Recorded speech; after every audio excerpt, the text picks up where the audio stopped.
बहुत समय पहले की बात है। एक गांव में रूही नाम की एक लड़की रहती थी। वह अपनी माँ और दो छोटी बहन कल्पना और सोनी के साथ रहा करती थी। उनकी माँ का नाम सीमा था। वह सब्जियां बेचा करती और सब्जियां बेचकर जो भी पैसे आते, सीमा उन पैसों की मदद से अपनी बेटियों को पढ़ाया करती और साथ ही अपना घर भी चलाया करती। जब वह तीनों बहुत ही छोटे थे तभी उनके पिता का देहांत हो गया था। उसके बाद उनकी माँ ने ही उन तीनों की अकेले परवरिश करी। रूही बहुत ही समझदार और सुंदर लड़की थी। वह अपनी दोनों छोटी बहनों का ख्याल रखती थी, जबकि रूही की दोनों छोटी बहन कल्पना और सोनी बहुत ही चंचल मन और शरारती किस्म की लड़कियां थी। फिर एक दिन रूही की माँ उन तीनों को आवाज लगाते हुए बोलती है, रूही, कल्पना, सोनी, कहाँ हो तुम तीनों? स्कूल नहीं जाना तुम्हें? देर हो रही है। तभी रूही वहाँ आ जाती है और बोलती है, माँ, मैं तो कब से तैयार बैठी हूँ, पर इन दोनों को देखो, अभी तक तैयार नहीं हुई है। कल्पना, सोनी, क्या कर रही हो तुम दोनों सुबह से? अभी तक तैयार नहीं हुई? फिर कल्पना बोलती है, माँ, इस सोनी ने मुझे लेट कर दिया। अच्छा, और जो तुम 4 घंटे शीशे के आगे खड़ी होकर तैयार हो रही थी तो मैं कैसे तैयार होती? फिर उनकी माँ बोलती है, अच्छा ठीक है, अब लड़ो मत। चलो फटाफट नाश्ता कर लो और स्कूल के लिए निकलो, नहीं तो लेट हो जाओगी तुम तीनों। फिर वो तीनों नाश्ता करके स्कूल के लिए निकल जाते हैं। रूही की दोनों छोटी बहनें जितना एक दूसरे से लड़ती थी उतना ही एक दूसरे से प्यार भी करती थी। वे दोनों एक ही क्लास में पढ़ती थी और हमेशा एक साथ रहा करती थी। ऐसे ही कुछ दिनों बाद कल्पना और सोनी एक दूसरे के साथ खेल रही होती हैं, तो सोनी भागते भागते गिर जाती है। तभी कल्पना उसके पास दौड़ते हुए जाती है और बोलती है, सोनी, क्या हुआ? तुम ठीक हो? ज्यादा लगी तो नहीं? नहीं दीदी, मैं ठीक हूँ, बस भागते भागते पैर फिसल गया था। तभी स्कूल के बच्चे उसे गिरा हुआ देखकर उसका मजाक उड़ाने लगते हैं। तभी कल्पना बोलती है, तुम सब क्यों हंस रहे हो मेरी बहन पर? जिस दिन तुम खुद गिरोगे ना तब पता चलेगा तुम्हें।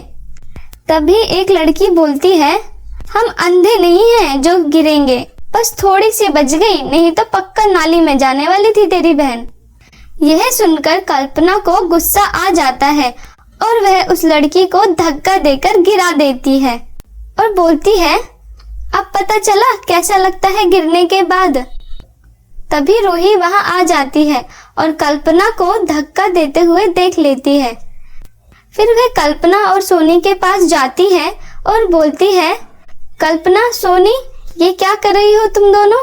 क्यों लड़ाई कर रही हो तुम? चलो उठाओ इसे और सॉरी बोलो। नहीं दीदी, मैं नहीं सॉरी बोलूंगी, इसने पहले लड़ाई शुरू करी थी, ये सॉरी बोलेगी तभी मैं सॉरी बोलूंगी, वरना मैं नहीं बोलने वाली सॉरी। फिर रूही दोनों को समझाते हुए बोलती है, कल्पना, सोनी, देखो, सॉरी बोलने से कोई छोटा बड़ा नहीं हो जाता, माफी मांगनी चाहिए तुम्हें। और अगर तुम माफी नहीं मांगोगी तो तुम में और इस लड़की में क्या फर्क होगा? तुम भी तो ऐसी ही बन रही हो। चलो छोड़ो गुस्सा और माफी मांगो। फिर कल्पना बोलती है, ठीक है दीदी, हम माफी मांगते हैं और आज के बाद ऐसा कभी नहीं करेंगे। फिर वो दोनों उस लड़की से माफी मांग लेती हैं। सॉरी तान्या, हमसे गलती हो गई, आज के बाद हम ऐसा कभी नहीं करेंगे तुम्हारे साथ।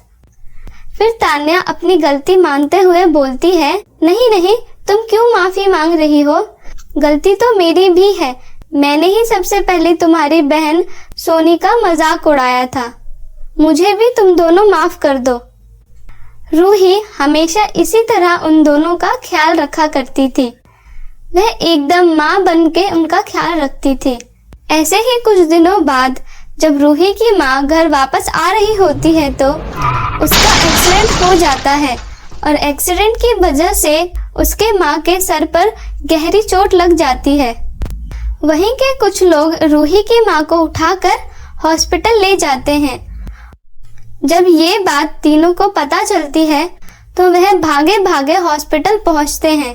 फिर रूही डॉक्टर से पूछती है, डॉक्टर क्या हुआ मेरी माँ को, वह कैसी है?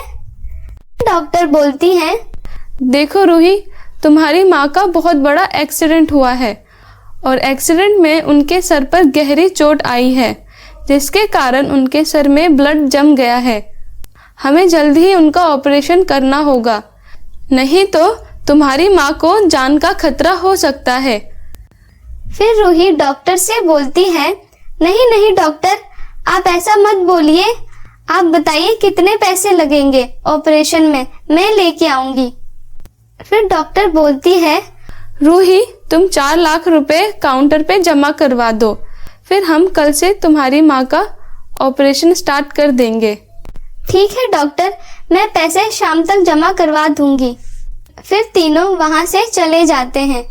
फिर सोनी रूही से पूछती है, दीदी हम इतने पैसे कहाँ से लाएंगे, हमारे पास तो इतने पैसे नहीं हैं। और कल्पना बोलती है, हाँ दीदी, अब हम क्या करेंगे, माँ का इलाज कैसे करवाएंगे? पता नहीं, चलो अभी घर चल के देखते हैं, कहीं माँ ने कुछ पैसे रखे हो। फिर तीनों घर पहुंच जाते हैं और घर में जाकर जगह जगह पैसे ढूंढने लगते हैं। फिर कल्पना रूही को आवाज लगाते हुए बोलती है, दीदी ये लो कुछ पैसे, माँ ने अलमारी में रखे थे। फिर वहीं सोनी भी अपना गुल्लक लेके आ जाती है। ये लो दीदी, इसमें मैंने कुछ पैसे जमा किए हैं, आप इन्हें भी ले लो माँ के इलाज के लिए। फिर वह तीनों सभी पैसों को इकट्ठा करके गिनने लगती हैं।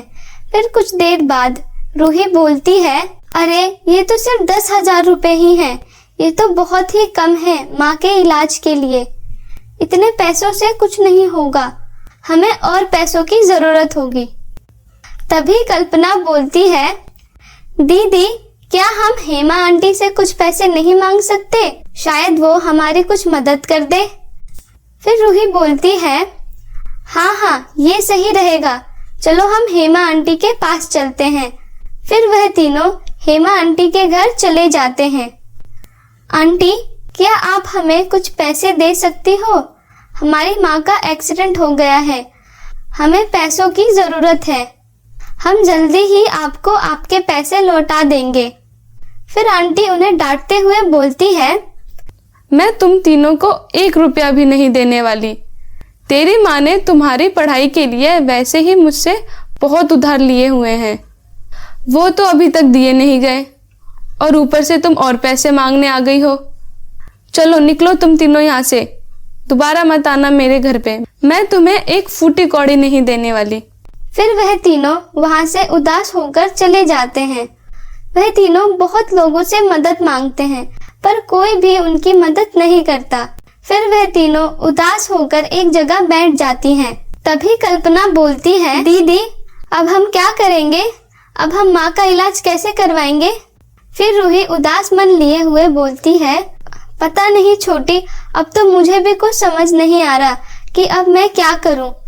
वह तीनों बात कर ही रही होती है कि तभी वहाँ एक बूढ़ी औरत उनके पास आ जाती है और बोलती है, अरे बेटा, क्या तुम्हारे पास कुछ खाने के लिए है? मैंने 3 दिनों से अभी तक कुछ भी नहीं खाया है। फिर रूही बोलती है, माई खाने के लिए तो हमारे पास भी कुछ नहीं है, पर आप यहाँ बैठ जाइए, मैं आपके लिए कुछ खाने के लिए ले आती हूँ। तभी कल्पना रूही को बोलती है, पर दीदी हमारे पास तो वैसे भी कम पैसे हैं और ऊपर से आप इनके लिए कुछ खाने के लिए ले आओगे तो पैसे और कम हो जाएंगे। फिर रूही कल्पना को बोलती है कि देखो कल्पना, हमारे पास वैसे भी पूरे पैसे नहीं हैं और जिस तरह हमें पैसों की जरूरत है उसी तरह इन्हें भी तो खाने की जरूरत है। तुम दोनों इनका ख्याल रखो, मैं इनके लिए कुछ खाने के लिए लाती हूँ। ठीक है दीदी। फिर रूही वहां से चली जाती है और खाना लेके आती है और अम्मा को देते हुए बोलती है, ये लो माई, खाना खा लो। और जैसे ही रूही माई को खाने की थाली देती है वह एक सुंदर सी परी में बदल जाती है। फिर वह परी रूही को बोलती है, रूही, मेरा नाम सिंड्रेला परी है। मैं परी लोक से यहाँ पृथ्वी लोक पर आई हूँ। मैं यहाँ पर भले और अच्छे लोगों को ढूंढती हूँ और उनकी मदद करती हूँ।